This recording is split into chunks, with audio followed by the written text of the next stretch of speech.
Good morning, everybody, and welcome to Living Astrology with Janet Hickox. Grab your cup of coffee or your tea, sit back, and let's chat about what is happening up in the stars above for today, August 19th. What? Hold the phone. Let me mute that out. Sorry about that, everybody. I forget that when I listen to a YouTube video on my computer and have to unmute the video, that unless I go back and mute it again, it stays on. And then I end up doing what I just did. It's all good. Today is Wednesday. We are at the middle of the week, the day after, or the morning after, should I say, the new moon in Leo, which was a pretty powerful moon. I felt the shift almost immediately as it moved out of the old phase and into the new phase, sort of like a refresh, right? It felt like, when you restart your computer or when you hit refresh and everything comes back up and it starts working really well. I felt like we had a very major refresh last night. And for those of you that were in Europe, that happened over the night and you're just now, you've just gotten to your refresh. So it is something that you're just now experiencing as well. Now, since then, I forgot to even mention this, that as soon as the moon was new last night, it immediately went into the void. About, let's see, it was at 10:40 something.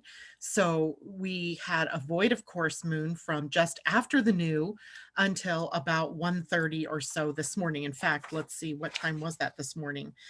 It was at 1:21 a.m. Pacific Coast time. So 4 something for those of you on the East Coast. And so we had that new moon energy lingering with us through the overnight and into the very early morning when the moon moved out of Leo and into Virgo. So isn't that kind of interesting how that goes, right? We have this striking creative possibility and potential that shows up with the new moon. And then the very next morning, when we're all again alert and awake and ready to start our day, the moon finds itself in Virgo, which is a very much about getting the plan enacted, right? Taking the steps now from, the Leo energy keeps it all up there in the creative space and the imagination and the expression of self. But now you got to take those plans and you got to put boots on them and get them working in the real world. So we go from the idea to the expression of the idea. And today's a really good day for this. In fact, the moon in Virgo is helping us with that. Later this evening, Mercury will move out of Leo and into Virgo. Right? Remember, it was just August 4th that he moved into Leo after having spent so much time in Cancer from May until August 4th, the end of May till August 4th. Now he's zooming along and moving into yet another sign, Virgo. We'll talk about what that means. Today, the sun is also finding itself in a very good angle relationship, a sextile, if you want to know for sure, with the North Node. And the North Node destiny, right? That's in Gemini, the sun in the later degrees of Leo, and triggering for us a move toward our destinies. And we'll talk a little bit about what that is. Today is 7 self-regulating in the Pleiadian-Earth energy. So we're going to talk about where that is. We're now at the halfway point of our one choosing week. What have you chosen? What will you continue to choose as we move forward? Now, yesterday we gave a little bit of voice to human design. Oh, darn it. I didn't bring up the chart. So hold on. I'm going to bring up the human design chart really quickly. And I meant to do that and I got sidetracked. And hold the phone. Let me see if I can bring it up here. And it won't look as good as it does the other ways that I do it, but well, let me just, since I'm doing it anyway, let me just save this image and just now 8/19. Can you believe we're already toward the middle of the end of August? Okay, now let me bring it up so I can show you guys where the sun and the earth are sitting right now. Because I think that, when the more you're able to sort of visualize what's going on in your human design, the more you can connect it to your own human design. And from there, you start to really understand the whole of the flow of human design. So I'm going to share my screen here. There we go. Okay. So now you can see that we have a split, right? There's a split definition in this particular chart. If this were a person, this person would have an activated head and ajna, not quite making it to the throat energy for manifestation. They would have to find a way to bridge that gap between the ajna and the throat, but also the emotional energy making it up to the throat via the channel 1222. So if we look at this to find out where the earth and the sun are, because that's what I want to focus on this morning, the sun and the earth. The sun is at the gate 29 and the earth is at the gate 30. The gate 30 is a red flag gate. In human design, it's probably the reddest of the red flag gates. Where we find it activated in a chart or by transit, it is elevating the whole of the energy of this chart or of the world in the moment.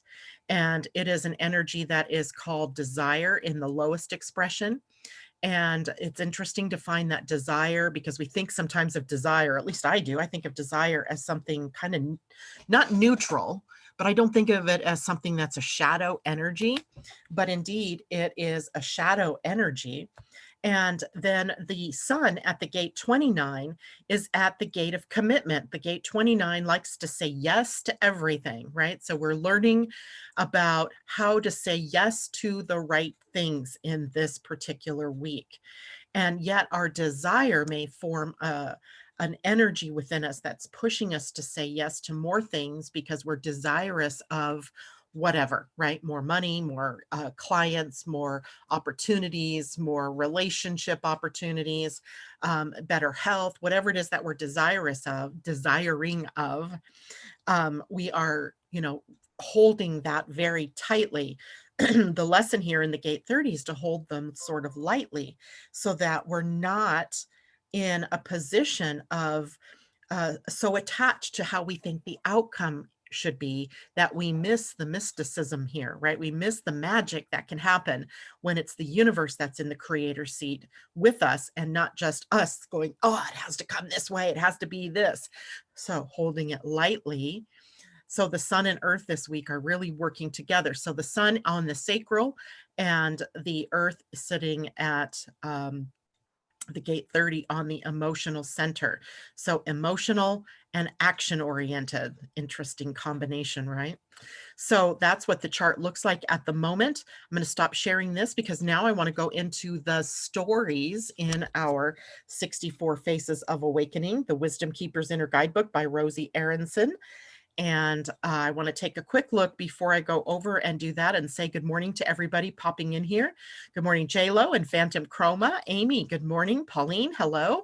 Andy Girl, good to see you. Asa, hello.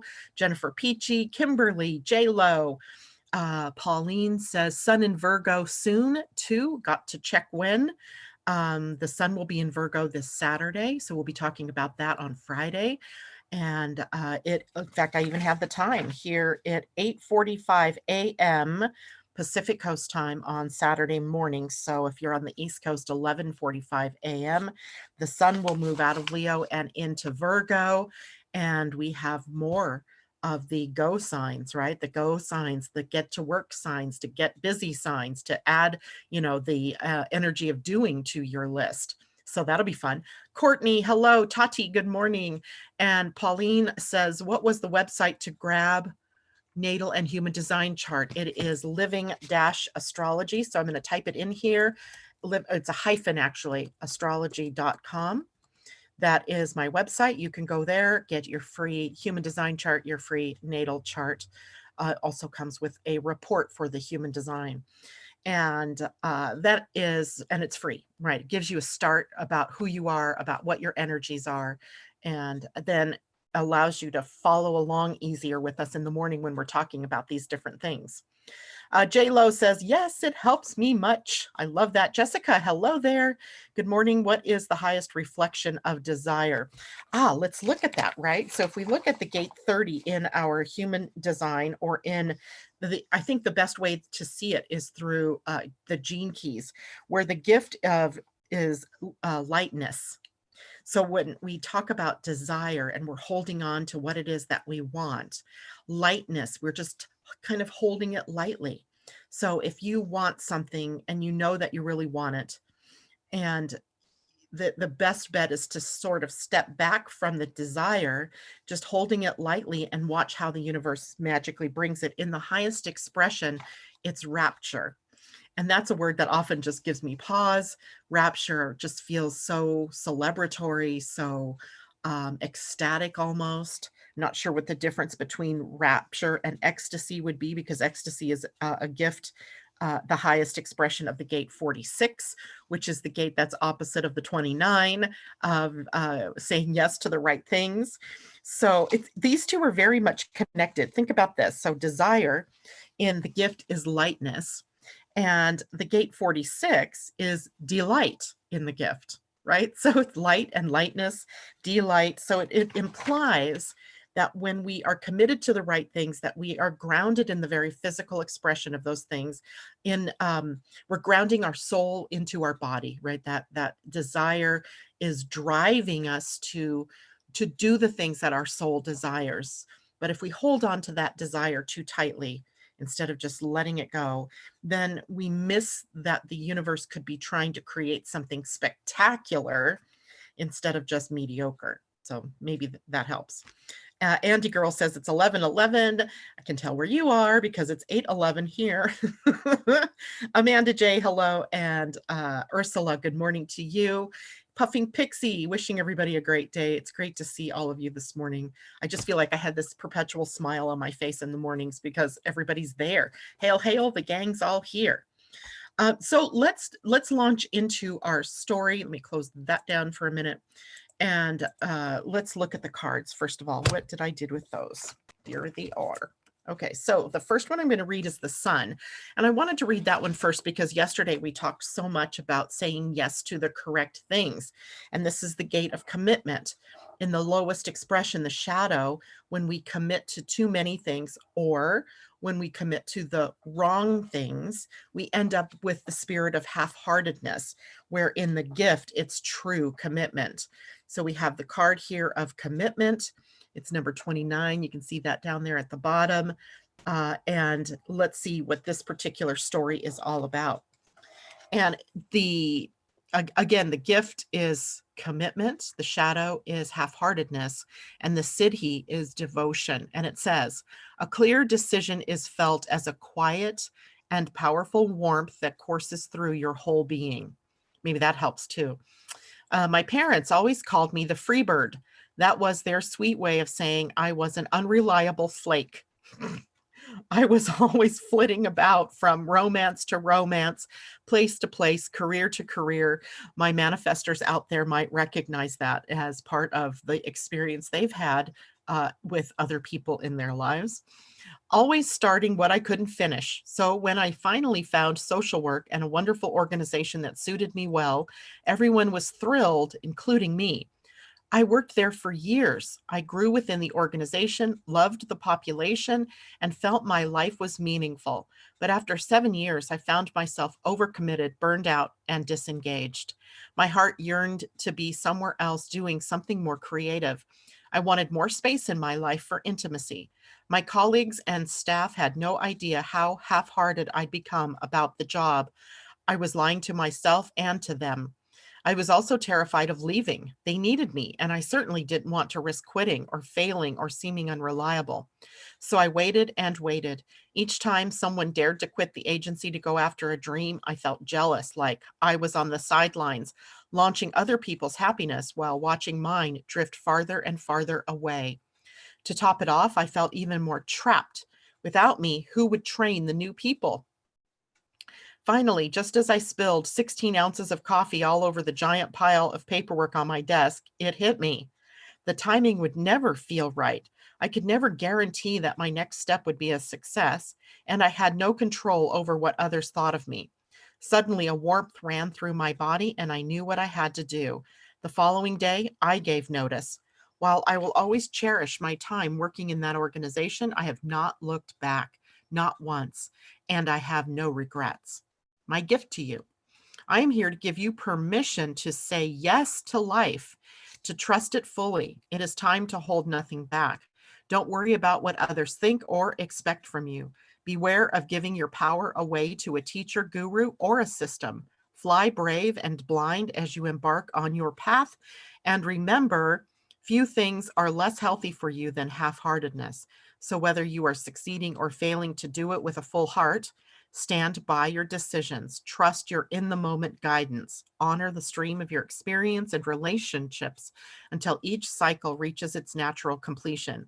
Do these things, and there will be no need to worry about the future, for the seed of your dreams lives in the heart of your commitment. It's all about the journey. Mm.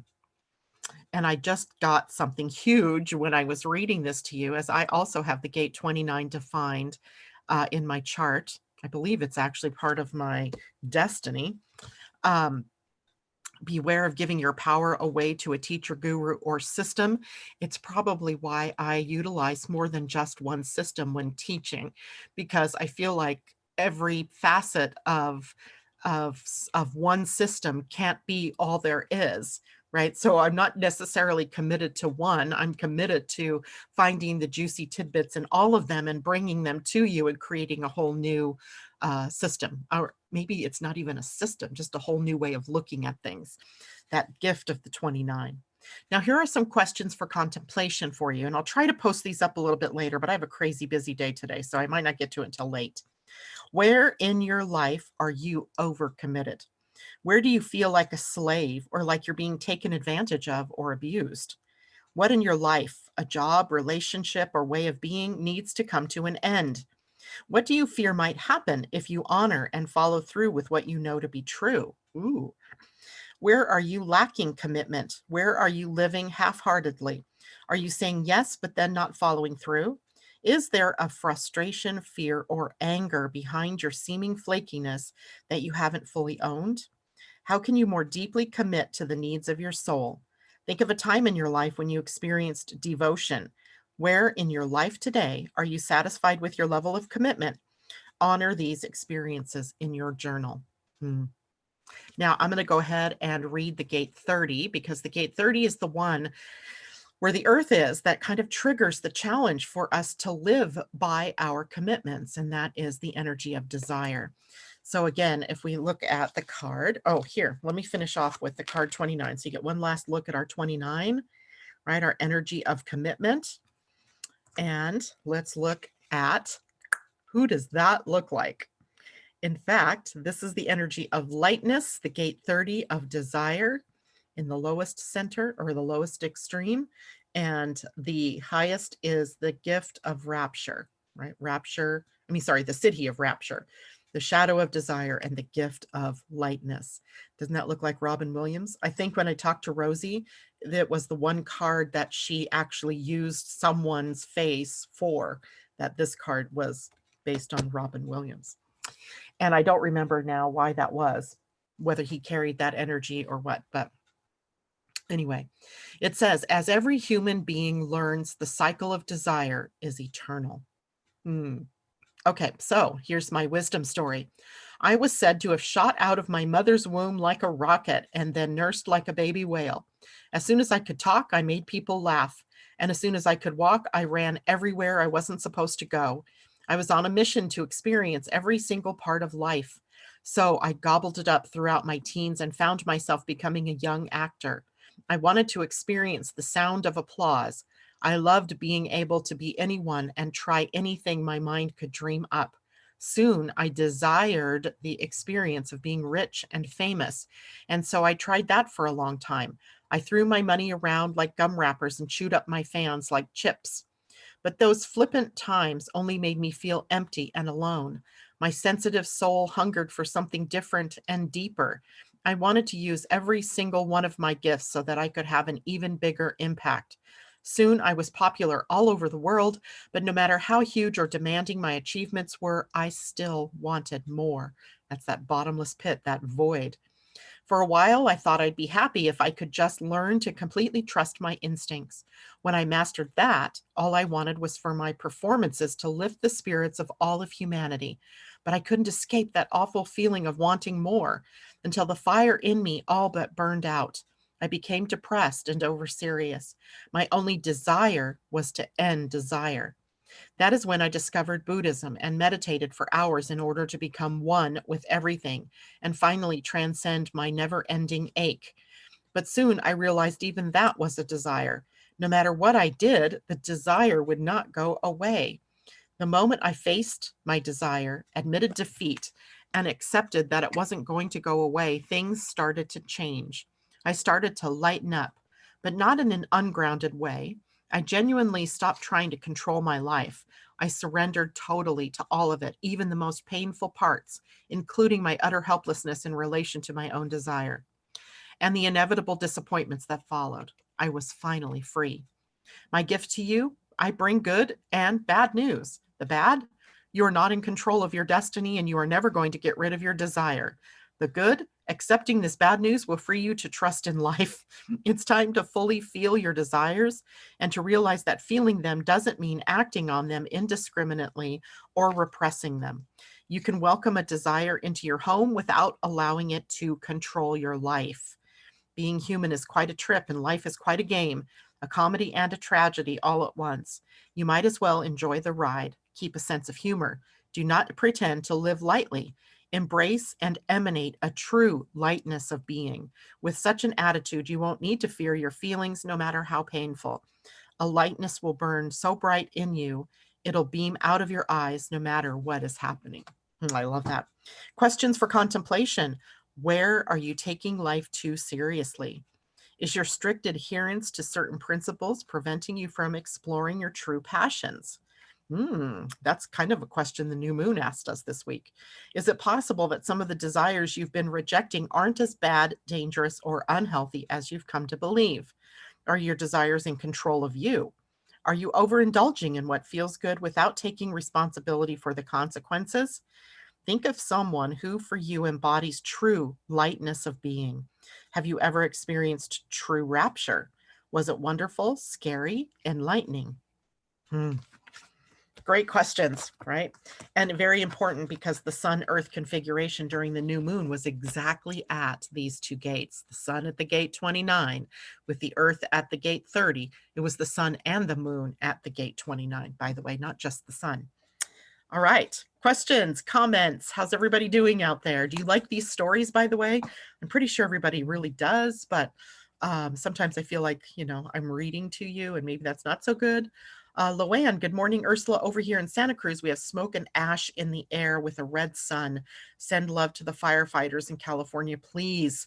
Let's do for sure because they put their lives in danger on the line for other people's lives and property, and just an amazing job that they do. Amy, yes, sure do. Asa, yes, as a manifester, the flaky bird is so me. It's who you're meant to be, Asa. You can't fight it. J-Lo, sending prayers, Ursula, and crazy after you read that there was thunder here. Ooh, thunder. I hope that means rain is on its way to you. That would be a blessing. J-Lo says, yes, that is exactly how I see it. Also, that we are connected. I believe the universe has all divinely orchestrated everything. Amanda J, resonating with this today. Jessica, I love that you connect all the paradigms into something so meaningful, so much deeper and affirming. Yeah, I think it's hard to have one system. I know it can. I know that astrology could answer all questions. I know gene keys could answer all questions. And I know that human design can answer all questions, but it feels to me more like there is some truth in all of those, which is why I attempt to bring them all together. And then I throw in the Pleiadian-Earth energy and the Mayan energy and any of the other things that come along to me that resonate, that add spice to the whole of life. And Andy says, yes, the stories definitely resonate. She did such a fabulous job. By the way, I should just say, this is actually part of a deck of cards, an oracle deck that is called the Wisdom Keepers and 64 Faces of Awakening. And in this particular deck, all these faces for all 64 gates of the human design are here. And this was by Rosie Aronson, PhD. She also has a wonderful human design background as well as the gene keys. So she sort of like me comes from two different disciplines. I just add the third one in there because that's what I learned first. All right, so let's see, our gene keys on my website. A little bit. I just Gene Keys to me is something that I contemplate personally. And at some point, I did start a Gene Keys study group, and I had to let that go because there was just too much going on. I feel like so unqualified sometimes. I'm one person trying to get out all of this information, so I had to set it back for a while. I will get back to that though as soon as I have an opening, a space in my schedule, because I think the Gene Keys really go so much deeper. And those of you who are new to the work that I do are probably just aware, just learning about astrology, or maybe even just learning about what's human design, and what's my human design chart look like, and what the heck does that mean? And the Gene Keys take the human design system one step further. They look at it holographically through the light, through shadow, through light or gift, and through the Siddhi. And so it can be overwhelming for those of you who are new to take on all these at one time. So take it slow, and don't worry if you're hearing things that you've never heard of before, like the Gene Keys. Go look that up, right?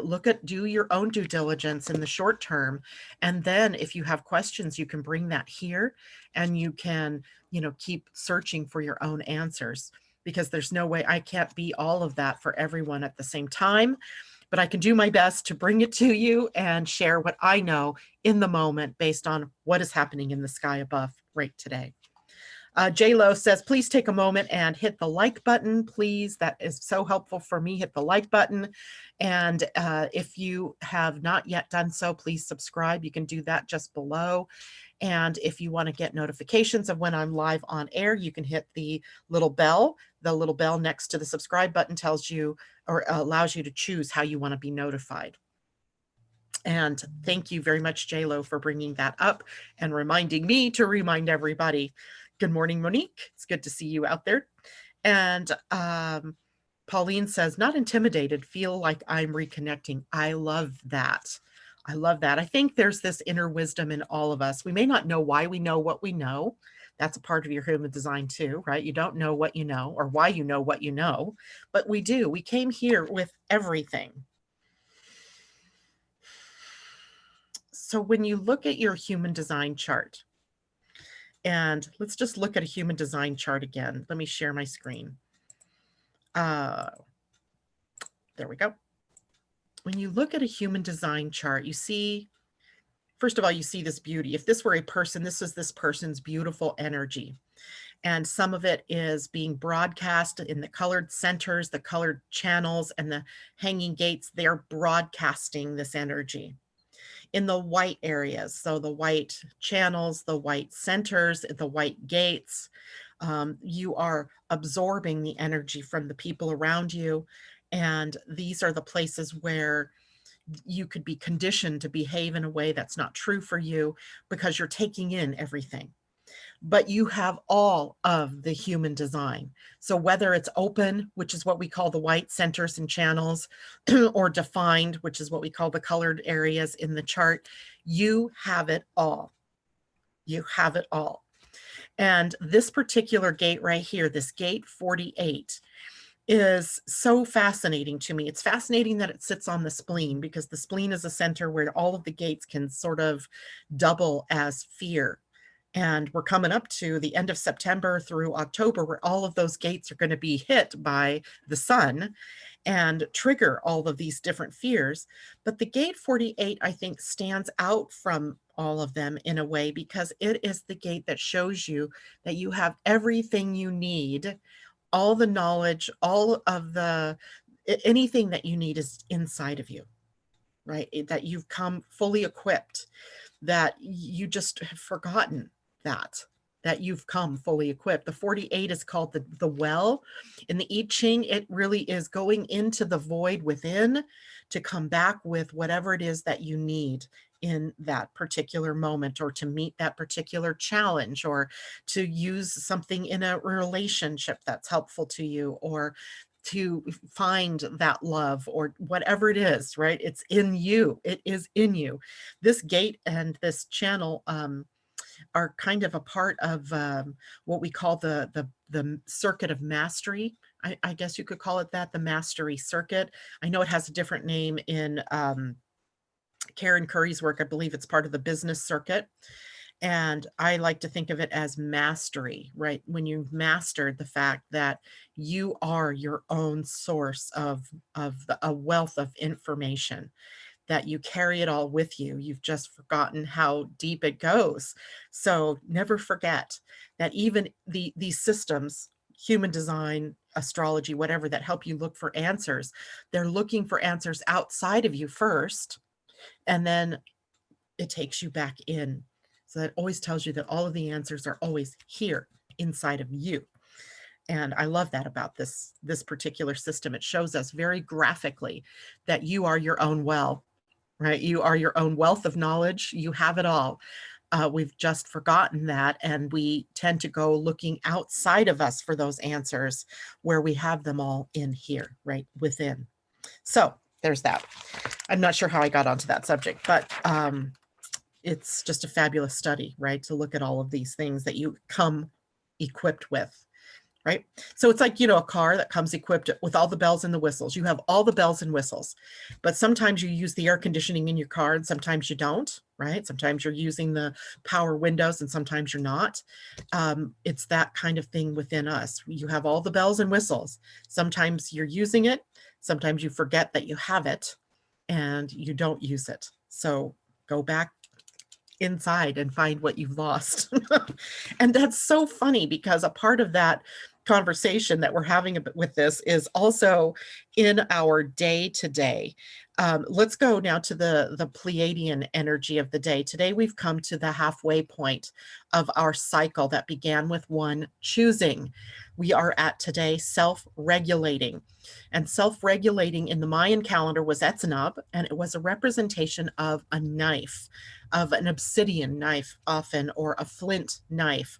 Sometimes it was also a mirror. You can see it in some Mayan symbols where it's sort of a square with a crackle going down, sort of across diagonally from corner to corner, representing that karmic mirror, right? And being able to look in the mirror and cut away any part of you that is not true, not correct, not the authentic part of who you are.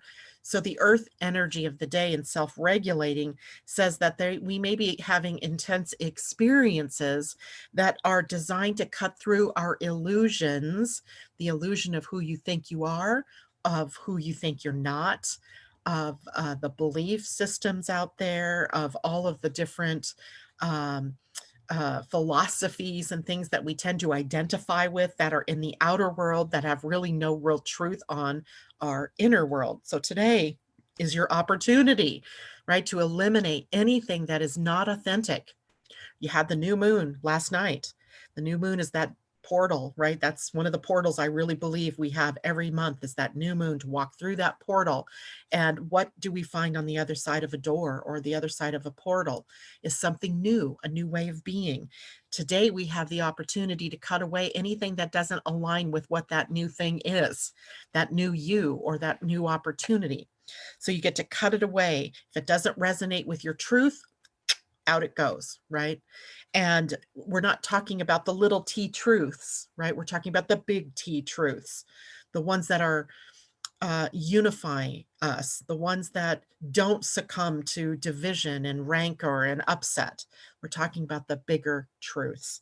Now, in this case, this energy of self-regulating also allows you to dissolve any of the boundaries that you've created out of judgment or of criticizing, of looking at differences rather than the samenesses. Or it's okay to look at the differences, right? If I'm standing right next to a Black woman, you're going to see I'm white, she's Black.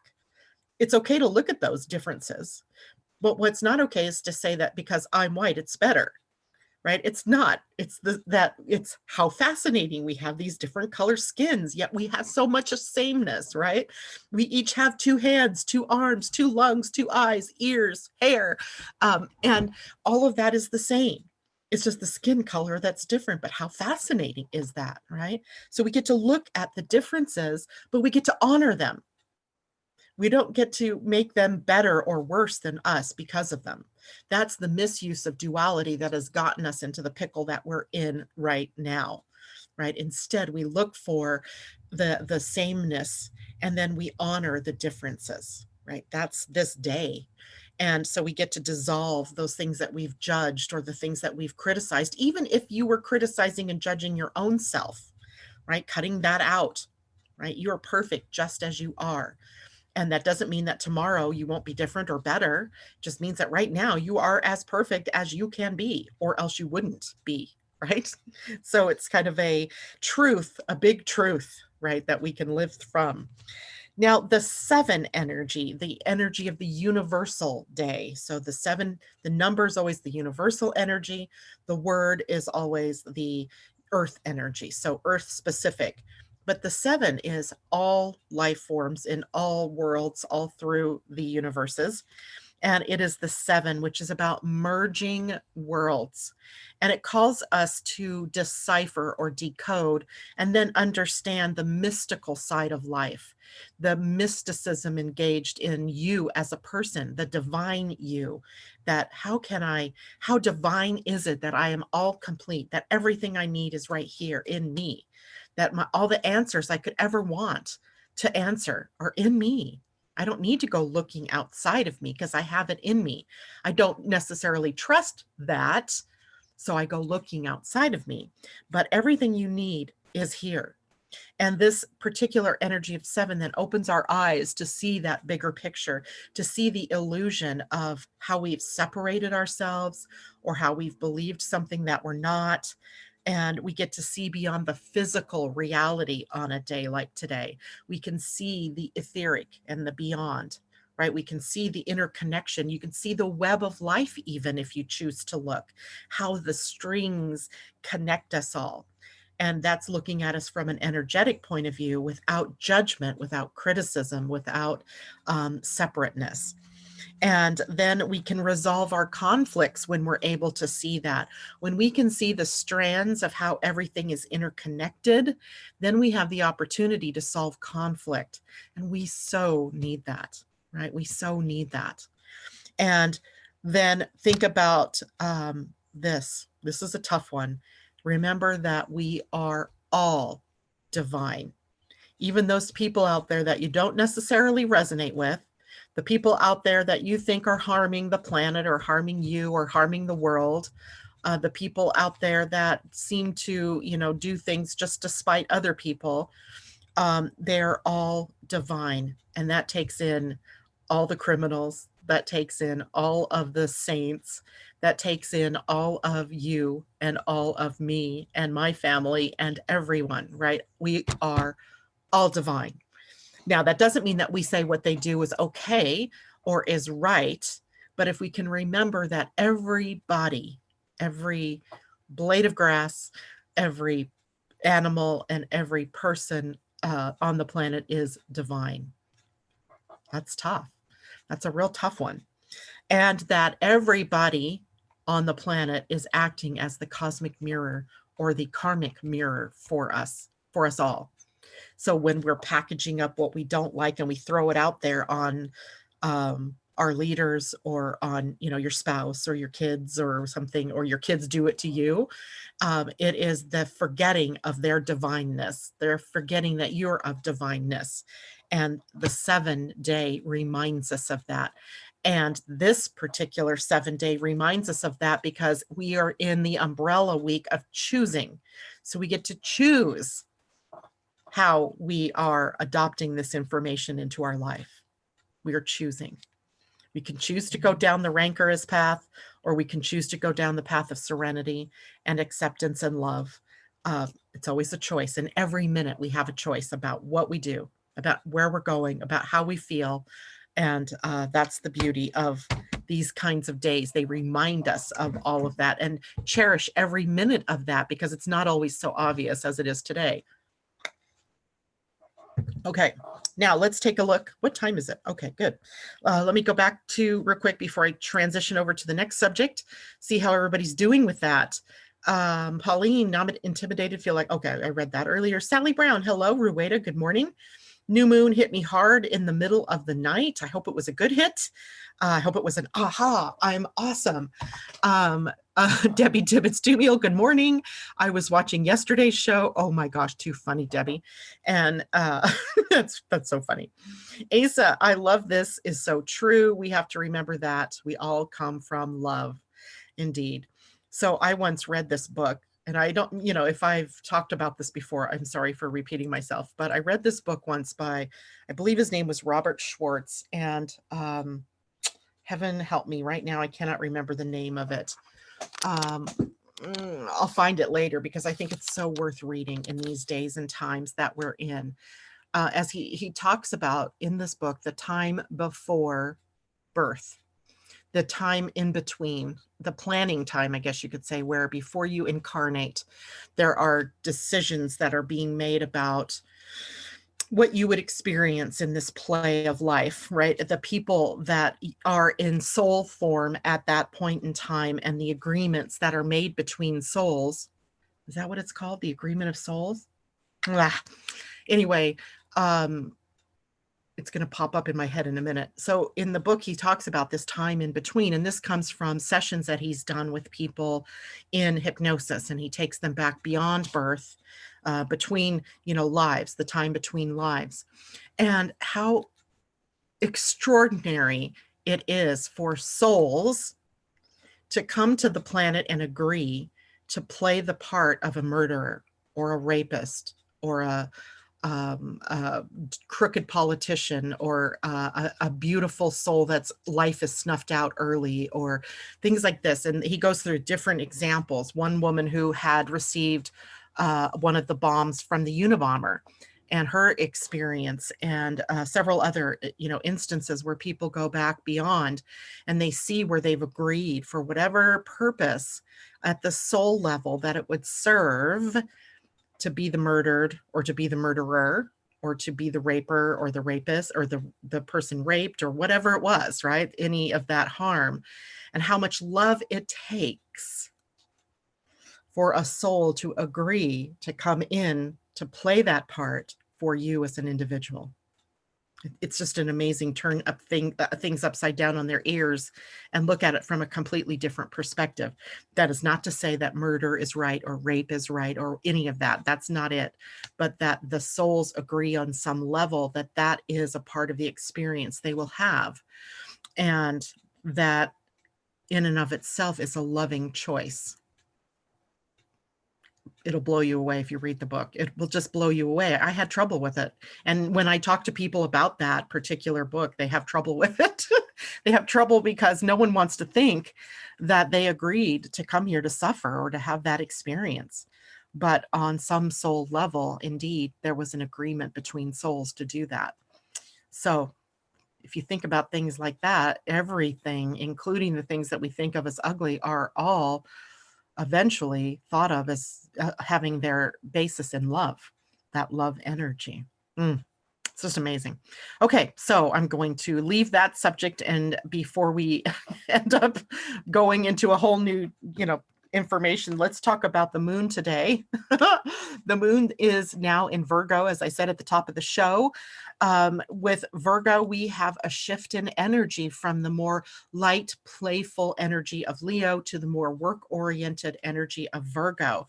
As in, Virgo rules our working life. So everything about our day, from the routine of our day to the scheduling of our day, the rhythm, the daily rhythm, right? I get up, I brush my teeth, or I get in the shower, or I do this, and then I do that.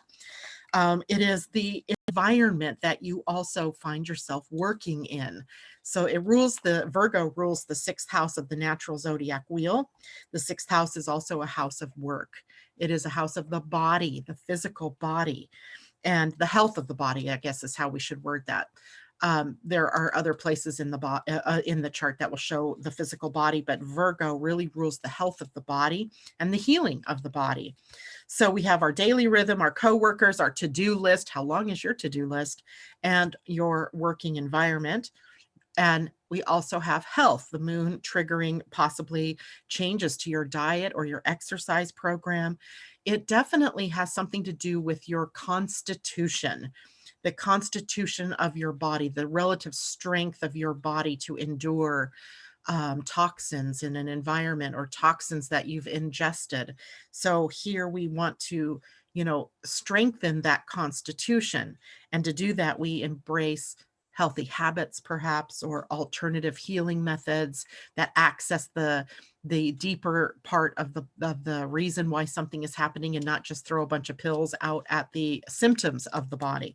So diet, exercise, your constitution, healthy habits, everything that we think of about alternative healing, accessing more than, and I'm not poo-pooing Western medicine, certainly. I'm just saying, they are often very quick to just throw out some drugs to you, not to really address, well, what is it that's going on in your life that prompted this, right? What is that pain in your back showing you, right?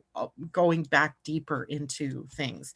So Virgo allows us to have that deeper access into the body and what the body might be showing us. And as you all know, Virgo is always the sign that you want if you have to organize something, because they tend to the details.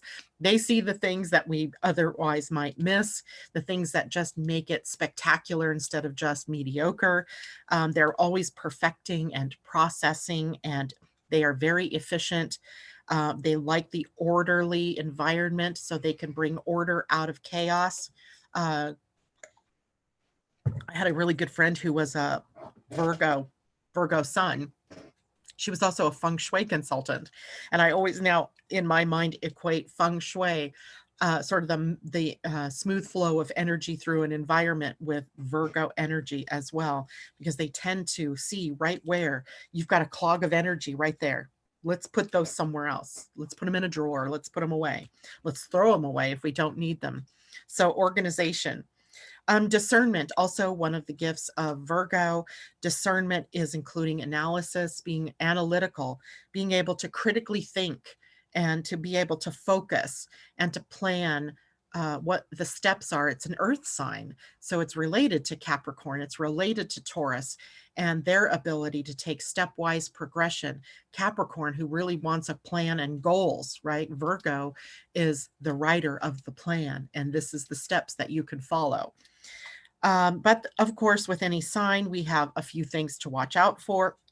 Anxiety from being overly analytical, overthinking, right, is a sign ruled by Mercury. So we have Mercury involved here, thinking processes, the mind. Blaming, shaming, guilt trips, also some of the negative Virgo expression, worry, criticism, judgment, and being a workaholic. Now, those negative sort of, they're on the spectrum, right? There's the energy on the negative side, then there's the positive ones. Our best is to come into the center, and there are clues in the body that help you understand when you're out of whack in the Virgo part of your life.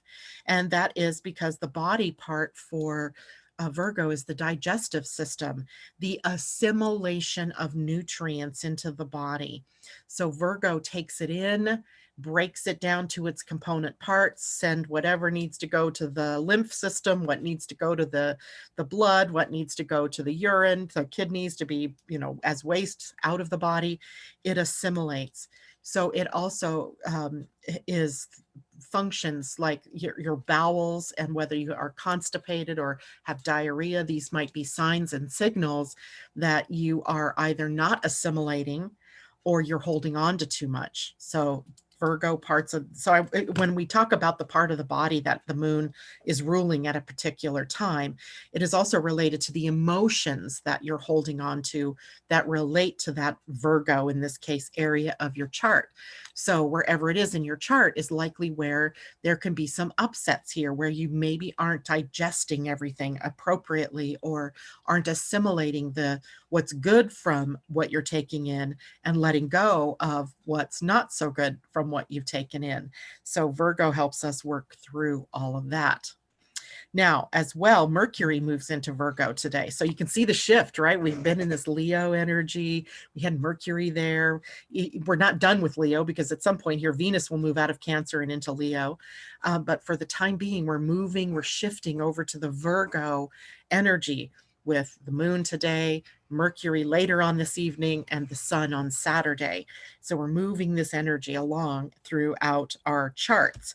Mercury is in Virgo tonight at 6:30 p.m. my time, so 9:30 p.m. for those of you on the East Coast. So it'll be tomorrow for those of you in Europe and further east. And we'll be in the sign of Virgo until September 5th. So just a few weeks. Hard to believe that that's just like 3 weeks' time. We will be in September. Where does the time go? Now, Mercury in Virgo is one of the rulers, right? He has two signs he rules, Gemini and Virgo. So at least for the moment, astrologers I think seem to agree that he rules the sign of Virgo. And in this time, then we might find our minds and our speech working in a better, more cohesive, focused manner. We have organized thoughts, we have organized words, and they come out that way, more organized. Seeing the details, right? This is Mercury here is very aptly able to get to the details of something, to see, handling the minutia of things, right? The small little bits and pieces. Of course, that also then suggests that you might miss the forest for the trees. So you don't want to do that. You don't want to lose sight of the big picture because you're so into the details. So we are working with both the details here, but also keeping in mind that it's part of a bigger picture. So don't lose sight of that. This is a great time to analyze, to sort, to organize, to clean out the closet, so to speak, let go of what's not necessary, and then there's also a connection here to factual information. I think sometimes when Mercury's in Virgo, we get too much into the facts and we lose sight of the magic. So don't lose sight of the magic. We want the facts, but not just the facts, right? We don't want just the facts. They help us, but we also need to see the bigger picture. All right. Also today, the last transit that we'll talk about for today is the sun in a smooth flow of energy with the north node. So the sun today is at about 27 degrees or so of Leo. The north node is at 27 degrees of Gemini. It's actually 2722. No, that's the south node. That's 2722 of Sag. The north node is at 2722 of Gemini. So there's a smooth flow of energy going on between the nodes in general. So that axis across Gemini and Sagittarius. With the north node being activated by the sun, though, it puts the focus on how we can grow. What area do we want to grow in and toward? And also, rising up to meet the challenges in growth and in evolution. And it sort of lights up the direction for us. The sun acts like the giant, flashlight beam that points you in the direction of your truth. On some level here, for everybody, whether it's your north node or not, it's transiting, so it's part of your reality right now. On some level, we all have to see and do what's true and correct for each of us. The tendency in the North Node Gemini person is that they are often doing things to make other people happy, or they do things just to make other people think that they're really good at what they do. I mean, they tend to be sort of people-pleasing behaviors. So the impulse here might be to do or say things that make other people happy, but doesn't really resonate with your truth. So watch for that. True growth is when you're moving to your authenticness, not into somebody else's idea of what you should do to be authentic. So watching for that, that's really a very small negative in the bigger picture of the positive growth and evolutionary energy that's potentially here for everybody at this particular moment. And remember, the South Node is now conjunct the galactic center. So we could be in receipt of a lot of really good energy, positively charged or even negatively charged. I mean, positives and negatives they come together to form new molecules, right? They form new energies that's streaming into the planet right now. It was funny because I caught an article this morning. Oops, sorry, Siri, didn't mean to wake you up. I caught, what was it? It said, I think it was space weather, might have been some other site, but Space Weather is generally where I get this kind of thing from. And it said that the Earth was in receiving of a lot of highly charged particles right now, likely because of something, some interaction between the sun and the Earth, or the position that we are in the orbit of the Earth around the sun. And so right now the potential is for a lot of huge possibilities for change, for adopting a new way of being, for embracing more love and more truth. Who knows? But it's really something that we're bringing in. So some of you may be having trouble sleeping. Some of you may be having digestive disruptions already just because of the stream of this highly charged particle energy that's coming into the planet. If so, don't necessarily overanalyze where's that coming from? Why is that happening to me? Just know that that's a part of our evolutionary energy here as well. Which brings me to something I've totally forgot to talk about this week, and that is on Thursday evening. I am going to be on Angel Heart Radio again with Anaya Halili and Carol Ann. And we are going to go into the next level of the solar plexus mutation that's occurring. And we're going to go into last time we talked about what some of the symptoms are and what that is about, right? What can we sort of expect in the craziness of the time that we're in? But now, tomorrow, we're going to go more into what is it going to affect? What are we going to see in the new ways of being? What are some of the new things that we can expect that aren't going to happen all on that one day, right? We're in the process of engaging these things now. So be sure to tune in. It'll be tomorrow night at 6:30 p.m. Pacific time.